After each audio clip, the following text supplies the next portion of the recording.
नमस्कार दोस्तों, कैसे हैं आप लोग।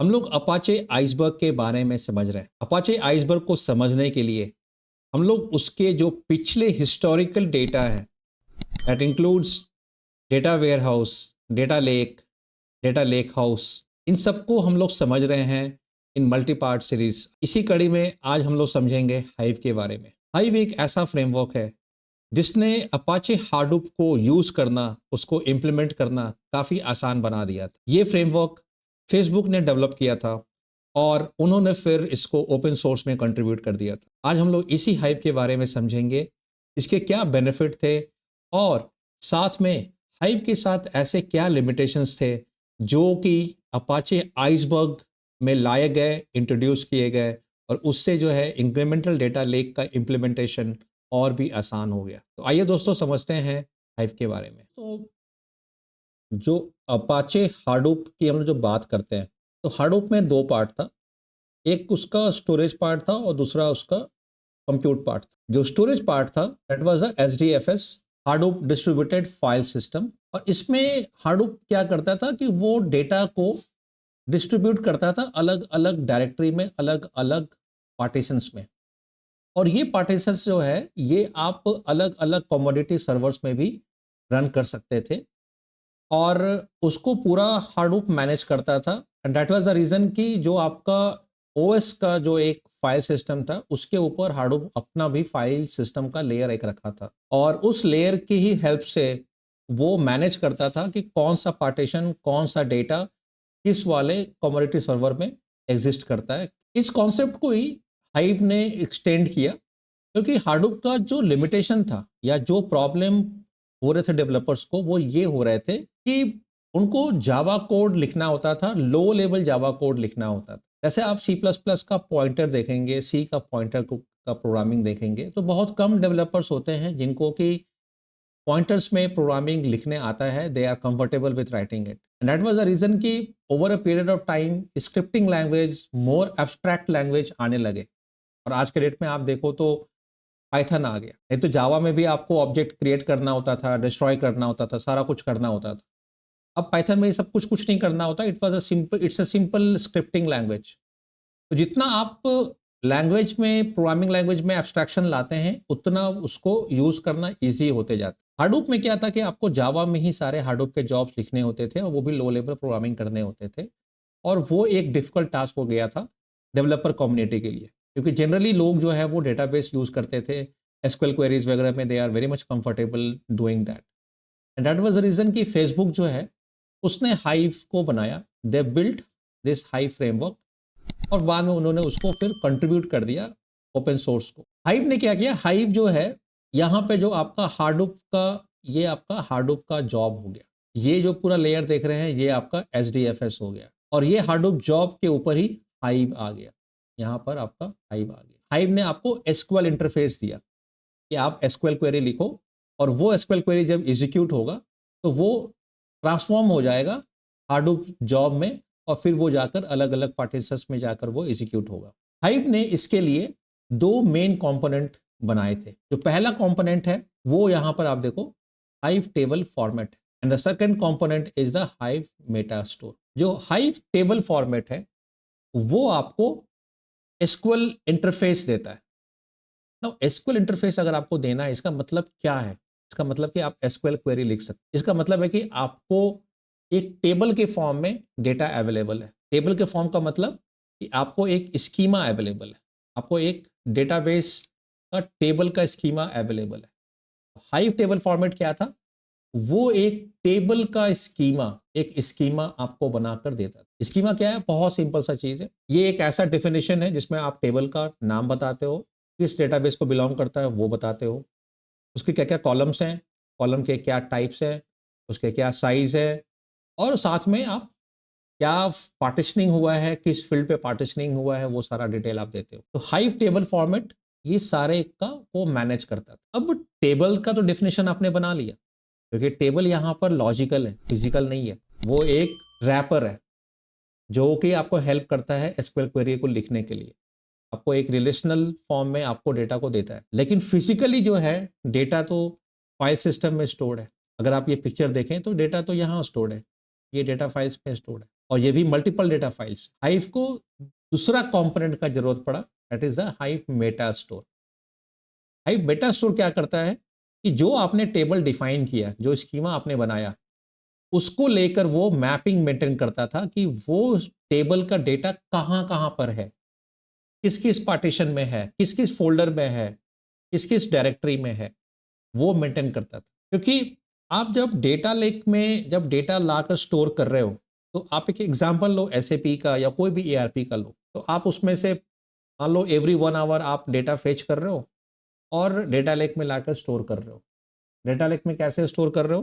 तो ये आपके अलग अलग फोल्डर्स हैं। ये अलग अलग क्यों हैं? क्योंकि सबके पार्टीशन की सबके अलग अलग है। ये मान लो पिन कोड अगर पार्टीशन की है तो ये पिन कोड 1001 है, ये 1002 है, ये 1003 है। अब इस जब आप डेटा ला रहे हैं तो वो रिस्पेक्टिव पार्टीशन में जाकर वो इंसर्ट होगा, और वो एक इंडिपेंडेंट फाइल की तरह इंसर्ट होगा। अगर आप मान लीजिए आपका डेटा सीएसवी फाइल में आ रहा है, तो एवरी आवर एक नया बन रहा है सीएसवी फाइल, और वो एवरी आवर जाके यहाँ पर स्टोर हो रहा है। इसका मतलब है कि एक पार्टीशन के अंदर में एक सीएसवी फाइल नहीं है, एक पार्टीशन के अंदर में मल्टीपल सीएसवी फाइल्स है। लेकिन वो सारे सीएसवी फाइल्स जो हैं across all of this partitions, they all belong to the same table.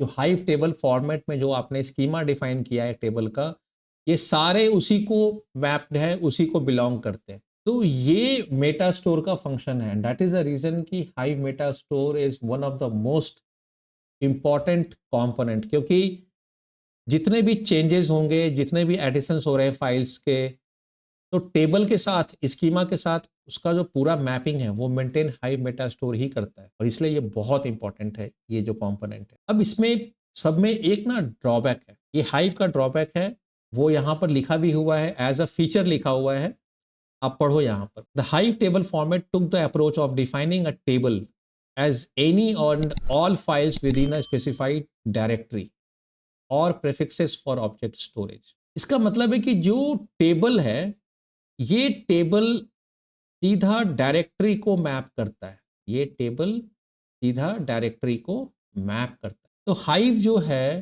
जो मैपिंग मेंटेन करता है अपने मेटा स्टोर में, वो मेंटेन करता है डायरेक्टरी लेवल पे, फोल्डर लेवल। इसका प्रॉब्लम क्या है फिर? अगर आप ट्रांजेक्शंस कर रहे हैं, अगर आप सर्च कर रहे हैं, अपडेट्स कर रहे हैं on specific data, on specific files, but still आपका जो स्कैनिंग होगा वो पूरे उस डायरेक्टरी पे होगा, क्योंकि आपको जो पता है, जो हाइव को पता है, वो यही पता है कि इस डायरेक्टरी का पार्टीशन की 1002 है।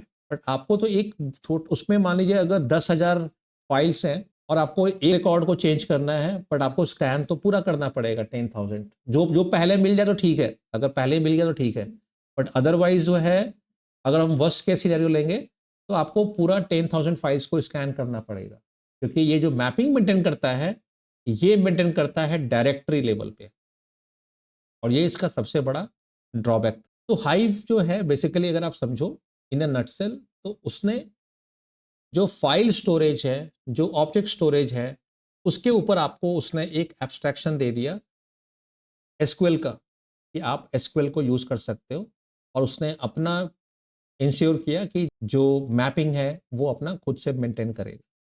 इसका सबसे बड़ा आपको बेनिफिट यही मिला कि आप उस पर अपशर्ट कर सकते हो, आप अपने फिजिकल फाइल्स जो आपके अलग अलग फोल्डर्स में हैं उस पर आप अपशर्ट कमांड को चला सकते हो। लेकिन विद द कैवियट कि हाइव जब भी कुछ ट्रांजेक्शन करेगा तो उसको डायरेक्टरी का पता है कि किस डायरेक्टरी में जाके उस डेटा को जो है चेंज करना है, इंसर्ट करना है, अपडेट करना है। और उसके लिए हो सकता है वर्स्ट केस सिनेरियो में जितने भी फाइल्स हैं वो सारे फाइल्स को स्कैन करना पड़े। और यही मेन फैक्टर था कि अपाचे आइसबर्ग को क्यों लाया गया इंक्रीमेंटल डेटा लेक को इम्प्लीमेंट करने के लिए। अब हाइव टेबल फॉर्मेट के जो लिमिटेशंस थे वो बहुत क्लियर है, जो मैंने पहले भी बताया, बट मैं उसको रिट्रेट कर देता हूँ। जो पहला लिमिटेशन था वो यही था, जो हाइव मेटा स्टोर है वो जो मैपिंग मेंटेन करता था वो डायरेक्टरी लेवल पे करता था। This are all directory folders, आप इसको जैसे बोलो, या अगर आप ऑब्जेक्ट स्टोरेज है, अगर हम AWS S3 की बात करें तो प्रेफिक्स ले लो आप या बकेट्स ले लो, जैसे आपको डिफाइन करना। बट द थिंग वाज कि वो एक हायर लेवल पे पॉइंट करता था। वो इंडिविजुअल फाइल्स का उसको नहीं पता था कि अब इस डायरेक्टरी के अंदर में क्या क्या फाइल्स हैं, उसका उसको अंडरस्टैंडिंग नहीं था। तो जब भी कोई अपडेट करना होता था एक गिवन फोल्डर के अंदर में, एक गिवन पार्टीशन के अंदर में, तो वर्स्ट केस सिनेरियो ये था कि उसको सारे फाइल्स को स्कैन करना पड़ता, उसको सारे फाइल्स को अपडेट करना पड़ता। तो दूसरा चीज था वो ये कि मैंने आपको बताया था पहले कि एटॉमिक ट्रांजिशन को ये सपोर्ट करता था with in a given partition. और वो कैसे करता था?